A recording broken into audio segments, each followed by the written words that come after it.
Let's get legal today, guys. We're talking with Fincher Stroud, my good friend and neighbor, about how to make your business legal and being a self-employed attorney and the mommy juggle. So let's jump in. You're listening to my mom on the Mommy's Home Office Show. Okay, Mom, yes, your turn. Love you. Yeah, push Mommy up, eh? Aw, thanks, guys. Now go play so I can record this.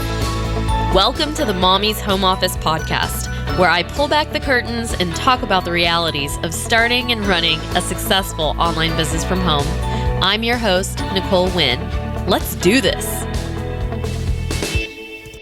Today's episode is brought to you by my very own online business starter kit. You guys, I've been working on this for a while and it's finally ready. It's ready. So go over to mommyshomeoffice.com/starter kit and get your copy. It's so full of resources of everything that you need to start your online business. So take the shortcut. Don't do trial and error. Seriously, I've already got it all down for you. Okay, let's dive in. All right, guys, I'm so excited because today we have my dear friend and neighbor and amazing attorney, Fincher Stroud, with us today, and she's going to talk to us about what it takes to go legal. But first, welcome to the show, Fincher. Hi, Nicole. How are you? We're good. I'm good. I'm so happy to have you on because you guys may have heard this in a previous episode at some point, but Christine's my lawyer. She does lots of stuff for us, and she makes it super easy for me, this non-legal person, to kind of wrap my brain around all the legalities that it takes to run a business. And we also have some rental properties. So running our rental property LLC, all the fun stuff. Christine has been behind the scenes of all of that. So thank you so much. Oh, you're welcome. It's fun for me. Yeah, good. I'm glad because it's not for me. Not for many people, but for me it is. Good. Well, Christine has kind of had this journey from corporate lawyer to now this kind of boutique virtual law firm. And I want you to kind of tell us how that happened, Christine. First of all, tell us about you and like how this all came about. How did you become your own boss? I became my own boss for the same reason that so many moms do. And it's that I have 3 little kids. I had a set of twins, boy-girl twins that are almost 4. And I have a little one that just turned 2. So right now I have 3 kids, 3 and under. And I endured the 2 years of the corporate world following having the twins. And like so many of us got to the point where it was near breakdown time for me. I just couldn't do it all and balance it all the way I wanted to do it and do it all right. And that was really my struggle. And so it really was a decision that was a long time coming, but I ripped off the Band-Aid really fast when I finally made that decision and resigned from my job and decided, not really knowing exactly what I was going to do, but thought there are so many people who need legal help and it's just not accessible in a way that it can be. And so I wanted to do it in a way that I could do it more from home, spend more quality time with my kids, but still get a significant amount of work in to help support my family. So I, in 2016, started my virtual law firm. But you started out freelancing, right? Like taking on contract work from companies first, and then you use that to kind of springboard you into your own law firm, right? That's right. So for over a year, I did a lot of contracting, and frankly still do because I like it. And it's like a law firm would do, except I handle it more as like an ongoing counsel for companies, and find that pretty fun, and would like to continue to expand the business to allow other female attorneys to do the same thing, because I think it's a niche that is missing in the legal world, and especially for small businesses. But yes, I did that, and then now I've launched into I have a website, and I'm really have like an online law firm, and I'm looking to recruit some other attorneys to work with me. So it's been a quick journey and a fun one. I think it's so cool because you're empowering other moms or other female attorneys, other attorneys in general, who just want to get away from the corporate setting of work until you die, basically. Just work as many hours as you possibly can and don't have any life at all. Because my brother-in-law is an attorney as well, and I don't even know how many hours a week he puts in, and it doesn't seem to get him anywhere, like as far as life satisfaction, because he's on the partnership track and he's, that's great and all, except that means now you've got to work more and the stakes are higher. Exactly. What he does is amazing. I know your brother-in-law, and the people who can do it amaze me, but typically the people who do it have full-time spousal support at home, that they're doing everything at home and with the kids. It is near impossible. I know people do it, but it is near impossible to do. And I just didn't want to live like that. Yeah, no. So he does. Yeah, he has my sister is a full-time stay-at-home mom. Oh, by the way, she has a little jewelry making business on the side called Happy Magnolias. It's so cute. But yeah, she's just launching that. But even that is a struggle for her because she's got 2 little kids and it's constant. And then he's working until 4 a.m. sometimes. And then he goes back at 7 a.m. And it's ridiculous sometimes. So I'm glad you got out. Yes, I am too. I always say I would not change a thing. I could never have gotten the confidence to be where I am and to talk to clients and to do the things I do for them now on my own without having had that extreme exposure. And you probably wouldn't know that you wanted something else because you wouldn't know the other side, the flip side of it. Yeah. And I hate to say, like, people need to pay their dues, but in a way, by paying my dues and doing that work, I really learned a lot and learned what I didn't want as much as what I did. And so it's been really great to reflect on that experience, use that experience, but not live full time in that world anymore. Yeah, no kidding. So speaking of not living that, because you can have your own business and still live in that world. So how do you tell me a little bit about your mommy juggle? Because I'm always curious and I love for other moms to hear, how do you do it? Like, what does your day look like? Do you have help? I know your story, but the listeners out there don't. So I want other moms to hear. Right. So I keep a very strict schedule intentionally. Strict in 2 ways: strict with the hours I work and strict with the hours that I don't. And by that, I mean, I use a nanny schedule in order to do that. So we have a wonderful nanny we've had since our twins were born. She's a huge blessing to our family. She might as well be a family member. I trust her with everything.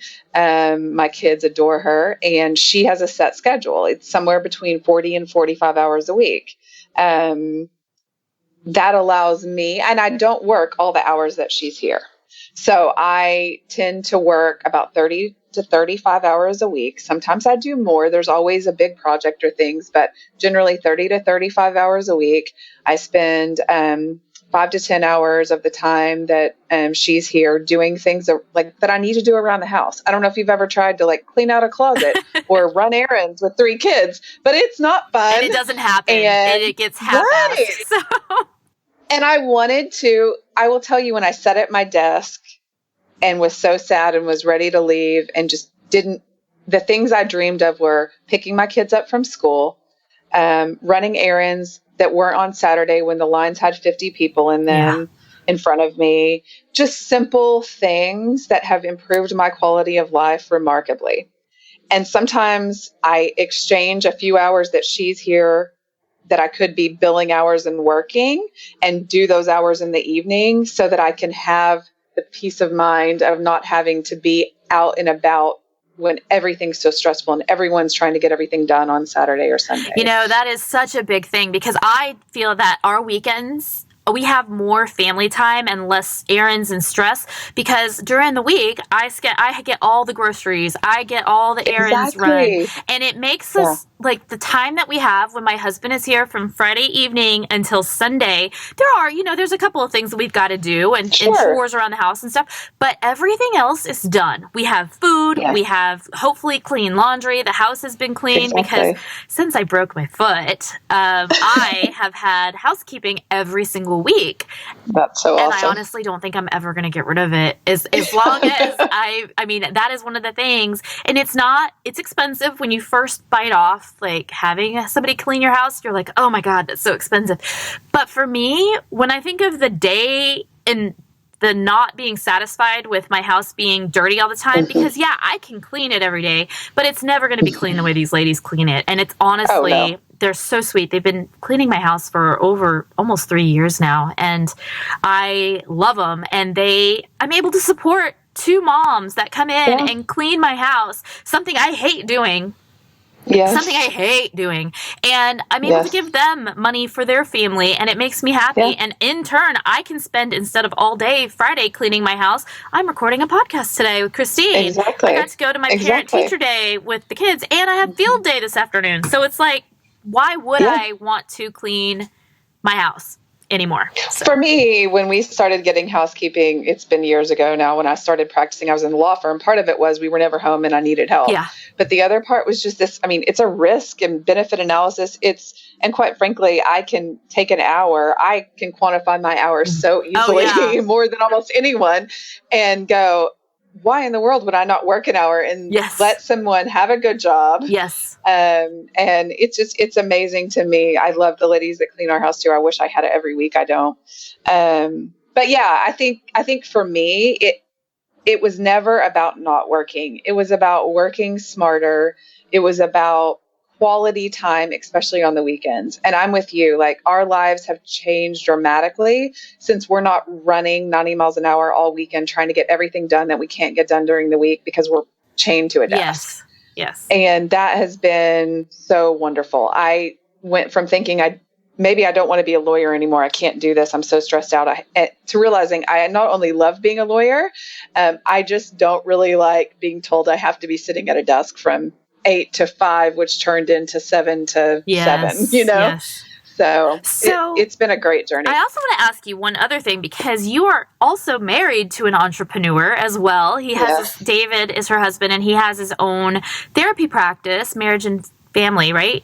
Yeah. He does couples counseling and individuals. So what is that like, having 2 of you in the house with, like, because a lot of people would think that's really scary with two people that don't have any support from a corporate or know that they have stability. Right. How is that?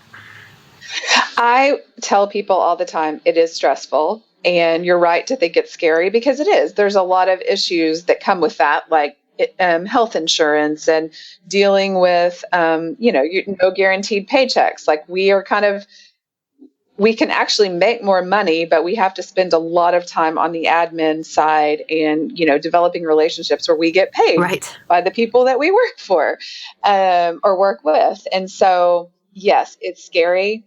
There is a lot of risk with it. And there are days where I'm like, maybe I should go back to corporate, because I know my paycheck would come in every 2 weeks. I know my health insurance would be, this great plan. But for me, everything has a trade-off. And for me, the ability to be with my kids, pick them up from school, have some quality time with them during the week, have high quality weekends, I don't want to trade that right now. I agree. And I can honestly say, because I've known you for 6 years now, I have seen the transition in you guys as a couple and as a family and just as people, like coming from both you and David working at stressful daily jobs all the time to then change, totally both of y'all almost at the same time transitioning into business owners and entrepreneurs at the same time. And going from back then, where you guys were stress cases, to now, even though it's a more stressful situation financially, that it's all on you and you have to make it happen, but you're totally different. You guys are totally different. Y'all are much more pleasant to be around. Not that you weren't before, but before it was just like, oh, so stressful, and you had to really, really make efforts not to stress out. And now I feel like you guys have a really good thing going, a good balance. So it is a good balance. Again, people are right to think that it is scary and there is a big risk, but I think you just have to analyze it and say, what's the most important thing to me? So, there are things that have been given up and things that we've put off because we've made this decision, or because the insurance company that David contracts with didn't send the check on time. And, those things happen. And so, or my client slow pays or whatever, those things happen. But I will tell you, I love working so much more and I love my free time so much Yes. more. I can't even explain it. And I'm doing a lot of the same work I was doing before. I'm just doing it my way. Yeah. And it's so funny. Being a control freak. Yes. I can attest to that. It is so, I've taken on a ton of responsibility, but I actually enjoy doing the work more now. Cool. I'm so excited and happy for you guys. Yeah. So Thanks. with that being said, let's transition into some of the steps so are there basic steps that new business owners need to take to get legal? Is it kind of universal, at least in the US, that they need to take? Yeah. Yes. I mean, every state varies. Every state law varies. So you need to check with whoever, an attorney in your state. But here in Texas and in most states, I always recommend getting an entity set up where you're separating your business life and your business money and your business accounts from your personal. Right. It allows, provided you follow certain steps that an attorney can walk you through, it allows you to protect your personal assets in the event of a bankruptcy or, something that happens in your business where you got sued, for instance. You can protect yourself from being personally hit, your home, your other important assets. So that is number one. And if you're a solo, that's a super simple process. If you have partners, it's a little more complicated because we have to talk about how you're going to manage the business a little bit more, but it's still not an overly complicated process. So that is the number one step you should take, and get a CPA too, and have them work with you and your attorney. I know it's a little bit of cost on the front end, but there are more and more people like me out there that are running virtual type practices that can keep your costs down. Yes. So I have both of those experiences. I have 2 LLCs right now. One of them is my solo, which is the Mommy's Home Office Elite Senior Solutions combined, a DBA kind of thing. Mm-hmm. And then I have my partnership LLC, which is a partnership with my husband. And I can tell you that the language in that, we did have to go over a lot of that because you've got to get into if somebody dies or if we get divorced and if all of that complicated stuff that you are like, God, I'd never thought about that. Yeah. And either you haven't thought about it or you don't want to. That's typically what I run into. Yeah. Like, we don't want to talk about divorce. It's like talking about a prenup in a way. But it's vital. I tell people, yes, it's vital, and rip that Band-Aid off, have those conversations, talk about how you would value things if you're in a huge fight and you want to get out, or how you can enable someone to get out, and set the rules when you're getting along. On the front end. It's as expensive as people think lawyers are. It is much cheaper to talk to us when you're all getting along and developing something than on the back end when you're fighting. So that is the number one. And I say that in conjunction with get you a good accountant, CPA, not even a bookkeeper if you can't afford it at this point, but just someone to talk about your overall tax strategy and all of that. Yeah, that's super important too, because you're going to need to know whether you can be an LLC and still file as a sole, what is it called? An S corp. Yes, an S corp, or you can file individual taxes because all of those things. But that is not your attorney; that's your CPA. And so, it does help to have that kind of advice going into it too. Because when I first started, I didn't know anything. Thank God I had Christine and my brother-in-law because I don't know, and he's a corporate attorney and she's general practice. So it was a good combo. Yes, it helped. Yes. Yeah. And so, I think that's number one. And then, other things are like, if you have a website, make sure you get your terms and conditions set up, your privacy policy. And then you'd also want to, if you're talking to an attorney, just see if there's any specific contracts or things you might need with contractors or employees or things like that. Yeah. And it really just depends on the facts of your business. But those few things on the front end can protect you so much in the long term. Yeah, for sure. I think that's probably one of the biggest mistakes I see people making is the fact that they don't have good contracts in place. Would you agree? Yeah. Well, and I just, people, when you're getting started out, I've seen really big multi-million-dollar deals and I've seen smaller deals. throughout my career. And whether or not people want to admit it, yes, they get more complex the more they're worth, but there's just basic things that you need. If you're looking to buy a business, you want to make sure that confidential information is protected. You want to make sure that you treat your independent contractors as such. Right. You're not just sending them a 1099, but you're directing all their work. So you have an agreement that says you're independent. You get to do things on your own terms. Right. Can you speak to that for a second? Because I do think that sometimes solopreneurs or solo business owners hire a VA and they are contract, but then they expect them to do all of these things at specific times and specific dates. And I mean, I know that sometimes goes along with the contract work, that there are deadlines and things, but sometimes it's more like they're full-time employees and not necessarily. Right. Well, so it obviously, as in every legal answer, there's gray areas, but yes, there is a test in Texas, basically, where they look through multiple factors to determine if a person is an employee or an independent contractor. The law favors employees. And the Department of Labor and your state Department of Labor are interested in protecting people, and employees get more protections than independent contractors. Right. There's nothing wrong with having independent contractors, people who work for multiple clients and do it on their own terms in their own location. But, you're getting into a pretty scary area if you're expecting someone to be at their desk from this time to this time every single day, just in case I need, those kind of things. Those factors lend towards the Department of Labor coming back and saying you could potentially be an employee. And the risk you have there is you don't pay taxes on behalf of your 1099 independent contractors, but you are required to pay them the employer's share of an employee's taxes. And so what happens is you can get fined, penalized, and also have to go back and pay back taxes. Oh, fun. And so that's why you would want to talk to a lawyer about those specific things. And one of the protections is independent contractor agreements. There are tons of people who do that.